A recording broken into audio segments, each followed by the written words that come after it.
Bonjour, j'espère que vous allez tous bien pour ce week-end de la Toussaint, ce samedi 31 octobre 2020. La semaine dernière, j'ai été à Cultura et je me suis procuré le nouveau livre d'Isabelle Serres, le Lightworker. Donc au début, ça, je me dis, mais c'est quoi ce livre-là, Lightworker? Donc ça me faisait pas trop penser à un peu tout ce qu'elle faisait. Et lorsque j'ai ouvert le livre m'a étonnée et m'a plu énormément. Je vais vous dire pourquoi, je vais vous faire voir pourquoi. Et je le trouve très très très bien. Alors déjà, c'est un livre hyper épais. Vous avez vraiment un bon volume. Et il est très très très détaillé sur pas mal de sujets que je me pose des questions. Et je me suis dit, bah là, pendant le confinement, ça va être top pour apprendre pas mal de choses. Donc dans le livre, on va parler de chakras, d'astrologie, de lignée karmique, de numérologie, de lunologie et pas mal d'autres choses encore. Des questions, notamment astrologie, je me pose beaucoup. Chakra, je suis pas non plus au top. Lignée karmique, c'est pareil. Numérologie, pareil. Et lunologie, tout ce qui est de la lune, je me posais beaucoup de questions. Bon, je me les pose encore parce que je ne l'ai pas encore lu. Mais quand j'ai regardé déjà un petit peu comment c'était fait et expliqué, je me dis mais je vais très vite comprendre et ça va m'ouvrir les yeux sur pas mal de choses. Parce que ok, je voyais des vidéos sur la lune, oh, c'est la pleine lune, on fait un tirage pour ci, pour ça, mais en fait je savais pas pourquoi il faut faire à tel moment au niveau de la pleine lune il faut faire ça, pourquoi la nouvelle lune, c'est quoi la différence avec la pleine lune, et tout ça est expliqué dans ce livre-là. Les vies, soi-disant qu'une âme, quand on meurt, on renaît dans un autre corps pour faire un chemin de vie qu'on n'a peut-être pas fait avant. Ou voilà, tout est expliqué. C'est vraiment un très très bon livre que je vous conseille. Donc le guide du Lightworker. Tout part de toi d'Isabelle Serres. Donc je vais vous faire voir un petit peu de quoi on peut parler dans ce livre-là. Vous allez avoir dans un premier temps le chapitre à la découverte de moi-même. Donc vous avez tout ce qui concerne les lignées karmiques. J'ai commencé à lire que on n'est pas là par hasard. On a un chemin de vie à faire et que en fonction de la date de naissance, des planètes, tout ça, on a quelque chose en particulier à faire sur cette planète finalement, dans ce corps. Et vous avez aussi, juste après ce petit chapitre-là, on a le chemin de vie. On vous donne par rapport à votre date de naissance, vous devez faire un calcul qui va vous dire pourquoi vous êtes, c'est quoi votre chemin de vie finalement. C'est très très bien, je l'ai fait tout à l'heure et moi ça me parle énormément, énormément. Donc ça c'est pas mal si vous posez des questions là-dessus. Ensuite on va parler d'astrologie.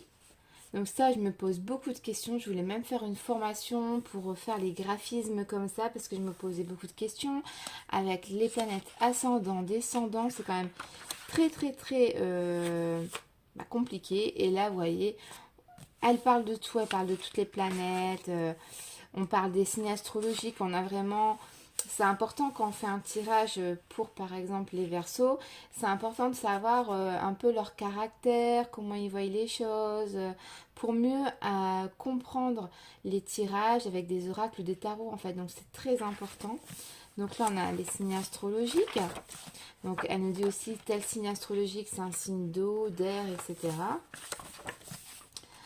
Ensuite, on va parler dans ce livre-là les annales akashiques. Alors là, je ne sais pas du tout c'est quoi, je ne l'ai pas encore lu. Des tirages de mémoire akashique. Donc là, je ne connais pas non plus, mais bon, vous avez l'exemple de tirage de cartes qui peuvent vous donner des informations, tout ça. Ensuite, dans le chapitre numéro 2, on a la situation actuelle. Le cycle karmique, on va parler de ça. Le cycle karmique. Vous avez des exercices pour mieux vous comprendre exactement. On a l'instant présent. Chapitre 3, on va parler quelle connexion avec mes émotions. Donc justement, on va parler de la lune dans les signes, les cycles de la lunaison. Pour justement les personnes qui ne savent pas les différentes phases de la lune. Ici, tout va être détaillé. Donc, on a la nouvelle lune, le premier croissant, le premier quartier, etc. Et ça va nous donner vraiment des informations par rapport à des tirages de cartes. Ça va être très sympa de connaître tous ces éléments-là si vous voulez. Hein. Donc, voilà. Hop. Donc, on a les signes astrologiques avec la lune. Ensuite, on va parler dans ce chapitre-là de l'hypersensibilité. Donc ça, je suis curieuse et pressée de lire ce chapitre-là parce que moi, je suis une très très grande hypersensible et je pense que ça va me parler énormément, ce chapitre-là. On a le chapitre avec les émotions, explication des émotions. Voilà. Chapitre 4, on a mes énergies. Donc là, on vient par rapport aux chakras. Donc chakras, on va parler de leur fonctionnement, tout ça. Hein, que si des chakras entre eux ne sont pas reliés, ben on a des blocages et du coup on ne se sent pas bien, on n'est pas bien. Voilà, ça va parler de tout ça. On a les corps énergétiques. Hop. On va parler de l'aura. Hein, on dégage tous une aura. Donc voilà, on va parler de tout ça. Donc c'est très très très intéressant. Chapitre 5, mes relations avec les autres. Les relations karmiques. Donc on va parler des flammes jumelles. Je pense qu'on va parler des âmes sœurs. Alors les autres relations, voilà, les âmes sœurs, les âmes jumelles, les âmes le double. Alors vous avez pas mal de choses. Et moi c'est vrai que je me posais beaucoup de questions par rapport à quelle est la différence entre une flamme jumelle, une âme sœur, une âme jumelle, enfin vous voyez c'est un peu complexe à la fois, donc là vous avez vraiment tous les détails, donc c'est vraiment un support pour pas mal de choses. On a les relations toxiques ici, hein. On a l'effet miroir. Chapitre 6, on a mes guides, donc on va parler ici des anges. Vous avez vraiment plein d'astuces, de définitions, de noms d'anges, etc. Vous avez les archanges. On va parler ici des oracles. Donc très important pour justement, nous on est en cartomancie. Donc ça va être très intéressant ce chapitre-là, les oracles. On va avoir des exemples de tirage. Donc on va nous parler également du coup des animaux totems. Donc ça c'est très intéressant parce que je ne sais pas c'est quoi. Donc ça va être très intéressant ce chapitre-là. Hein. Et par exemple, on va avoir l'abeille, travail d'équipe, communication, coopération. Ça, je le savais parce que les abeilles, bah, elles travaillent énormément. Elles sont tout le temps en train de produire du miel. Donc ça, je le savais. Le chien, oui, c'est très connu. Hein. Complicité, amitié, fidélité. Le loup, famille, innovation. Donc vous voyez, ça donne des informations. Mais c'est vraiment, c'est top quoi. En plus, il est pas cher, je trouve. Il est à 29,90 € pour avoir... En fait, c'est comme si vous achetez 10 livres d'un coup, vous l'avez dans un seul livre. Il est vraiment top. Donc là, vous avez même des tests à faire pour connaître quel est votre animal totem, etc. Donc là, on va parler de l'inconscient avec le rêve et sa symbolique. Hein. Tout le monde sait que certains rêves, ça a des significations. Et je vais vous même raconter une petite anecdote en 2 minutes. Un jour, on était en hiver... j'ai fait des rêves ou des cauchemars, je sais pas trop, c'était entre les deux, avec des crocodiles. Il y avait des crocodiles partout, enfin un rêve super stressant. Puis bon, le matin, je me suis réveillée. Donc c'est vrai que c'est assez rare que je me souvienne de mes rêves. Donc pour que je m'en souvienne, c'est qu'il y avait un petit message quand même à me donner. Du coup, je vais voir dans mon dictionnaire des rêves et je vois que là, les crocodiles ont une signification, et je vais même vous la retrouver, il doit en parler dans ce livre. Ah bah elle est là, crocodile. Donc la signification du crocodile, je vais vous la montrer. C'est un symbole qui t'invite à être sur tes gardes. Il y a des instants trop forts qui peuvent te mettre en danger. C'est une mise en garde contre toi. Et c'est exactement ce qui s'est passé. C'était un matin où il faisait du verglas et il neigeait légèrement. Et j'étais sur les routes de campagne. Et en fait, je roulais peut-être malheureusement un petit peu trop vite. Mais bon, c'était pas non plus... voilà quoi. Mais dans un virage, ma voiture a glissé. Bon, j'ai pas eu d'accident, mais si vous voulez... elle a glissé tellement fort que j'ai fait à moitié un demi-tour. Et c'est vrai que j'ai pris peur et ça aurait pu être plus grave finalement. Donc voilà, c'est incroyable. Depuis ce temps-là, j'y crois vraiment que les rêves ont vraiment une signification. Donc ici, en chapitre 7, on va parler de la force spirituelle. Donc, vous avez encore des questionnaires pour savoir des choses sur vous. Donc là, on va parler du magnétisme. Donc c'est très, très, très intéressant. Très intéressant. Ensuite, je découvre avec vous, parce que je peux tout regarder non plus toutes les pages. On va avoir le pendule. Donc pour les personnes qui s'intéressent au pendule, vous allez avoir toutes les astuces, notamment avec les pierres. Parce que bien souvent, des pendules sont avec aussi des pierres, donc c'est très intéressant. Vous avez la médiumnité.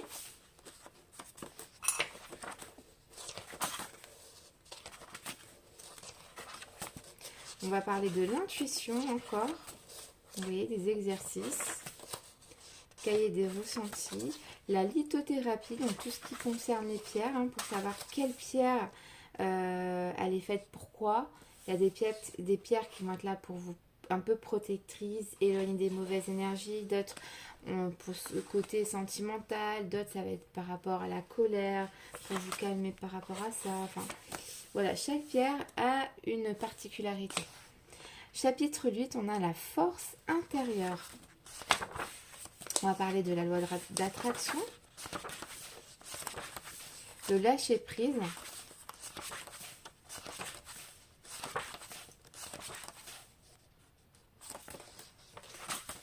le pardon. Donc ça c'est important. Des fois on reste bloqué sur des situations. On a même des exercices par rapport au bonhomme allumette et qu'on m'en avait déjà parlé pour rompre un lien un peu toxique avec une personne. Et je vais absolument le lire parce que c'est vraiment très intéressant. Vraiment, vraiment. On a la méditation. Vous voyez, vous avez, elle vous montre des exemples pour méditer. Très sympa. On a l'ancrage. L'amour de soi. Pour être bien dans son corps, il faut déjà s'aimer en fait. Et pour aimer quelqu'un, il faut s'aimer avant tout. On a les voyages astro. Donc très, très, très intéressant également. La création de mon propre rituel. Chapitre 9, on va parler des phases sombres. Alors, c'est quoi ça? À quoi correspond ta partie sombre? Donc on parle de karma, de blessure d'âme, le karma familial, les émotions négatives, ton relationnel négatif, ta nuit noire de l'âme, ton mental, l'ego spirituel. Donc c'est vraiment très complet. On a les émotions négatives, la nuit noire de l'âme. Donc voilà, c'est tout ce que je viens de dire. Alors on va parler de tout ça. Ensuite, le dernier chapitre, le chapitre 10, le soutien urgent. Les mantras d'urgence. Donc là, vous avez on va dire, pas des petits dictons, mais des petites, j'ai perdu le mot, citations, on va dire. Faites que le rêve dévore votre vie, afin que la vie ne dévore pas votre rêve. Très sympa. Et c'est des petites citations. La vie heureuse est celle qui est en accord avec sa propre nature. Très sympa, des fois pour te remotiver. Donc, elle vous donne des mandalas en coloriage. C'est la mode en ce moment. Vous voyez, dans les magasins, beaucoup de livres de coloriage mandala. C'est un peu pour s'apaiser, se détendre. Voilà, c'est bien connu pour se détendre, ces coloriages-là. Et voilà, on arrive à la fin du livre. Vous avez un petit carnet, vous pouvez noter des ressentis, voilà, l'annexe. Et quelque chose de très très très sympa, un petit bonus dans ce livre seulement à 29,90 €. Vous allez avoir toutes les fiches de tout ce qu'on a appris dans le livre. C'est comme un peu quand on passe le bac, vous avez toutes les fiches Par exemple, fiche récapitulative des cycles karmiques. L'année 1, on a la nouveauté, l'inconnu, l'inédit. Année 2, vous avez le tri, relation, dualité. Vous avez vraiment tout, les mots-clés. Ici, par exemple, c'est juste top par rapport au signe astrologique. Par exemple, le bélier, on dit que c'est quelqu'un d'actif, d'entreprenant, indépendant, impulsif, têtu. Gémeaux, imagination, intelligence, création, ambivalent, double jeu. Vous avez vraiment tous les mots-clés, les caractéristiques, enfin voilà, que vous avez compris, à retenir sur ces petites cartes. Vous avez même des oracles à découper pour vous faire vos oracles. Elle a créé, je crois qu'en tout il y en a 3, donc très très très sympa. Voilà. On parle ici des chakras. Donc on va expliquer par exemple ici donc, par rapport au chakra, chakra du troisième œil, on va être connexion au mental, douleur à la tête et aux yeux, manque de confiance dans les ressentis. Ça vous explique tout en fait. On a les fiches récapitulatives sur les relations, donc ça c'est juste génial. On a l'âme sœur. Âme sœur, on dit âme avec qui tu as passé un contrat d'âme. Elle fait pas forcément partie de ta lignée karmique, sensation de familiarité. Une âme sœur, c'est vraiment comme si vous êtes en couple avec quelqu'un et que vous avez vraiment l'impression que vous la connaissez depuis toujours, quoi. Vous avez vraiment une impression que vous savez un peu tout d'elle sans qu'elle vous le dise. Enfin voilà. Après, on a l'âme jumelle, l'âme le double, l'âme passionnée, flamme jumelle, fausse relation karmique, effet miroir. Vous voyez, ces fiches sont juste top, quoi. Vous mettez ça sur votre mur, quand vous faites des tirages, c'est très intéressant. Donc là, vous avez les oracles, mes âmes à découper. Donc là, justement, c'est un autre oracle. Donc pour ceux qui sont à la cartomancie, vous avez 3 oracles offerts dans le livre, c'est très sympa. On parle des guides ici, donc les anges gardiens, ça va être la protection, les anges guides, connexion avec le chemin de la vie. Enfin, ça vous explique tout, ça vous explique tout. Table des réponses, donc ça va être pour le pendule. Vous avez carrément, j'avais même pas vu des feuilles pour le pendule. C'est juste top, top, top, top. Ouais, c'est très très bien pensé. Parce que justement, moi, chaque fois que je lis un livre, je souligne en rose et je me fais des petites fiches. Et là, j'aurais pas besoin de le faire. Donc voilà un petit peu l'esprit de ce livre-là. Et là, c'est le dernier petit oracle. Donc j'espère que cette petite vidéo vous aura plu pour vous présenter le livre d'Isabelle Serres. Un très très beau support, vraiment très complet comme vous avez pu le voir, sur pas mal de sujets. Hop. Et voilà la fin du livre. Donc 29,90 € pour le guide du Lightworker, Tout part de toi, d'Isabelle Serres. Donc je vous fais des gros bisous. Merci d'avoir suivi cette petite vidéo de présentation. Et je vous dis à très vite. Bye bye.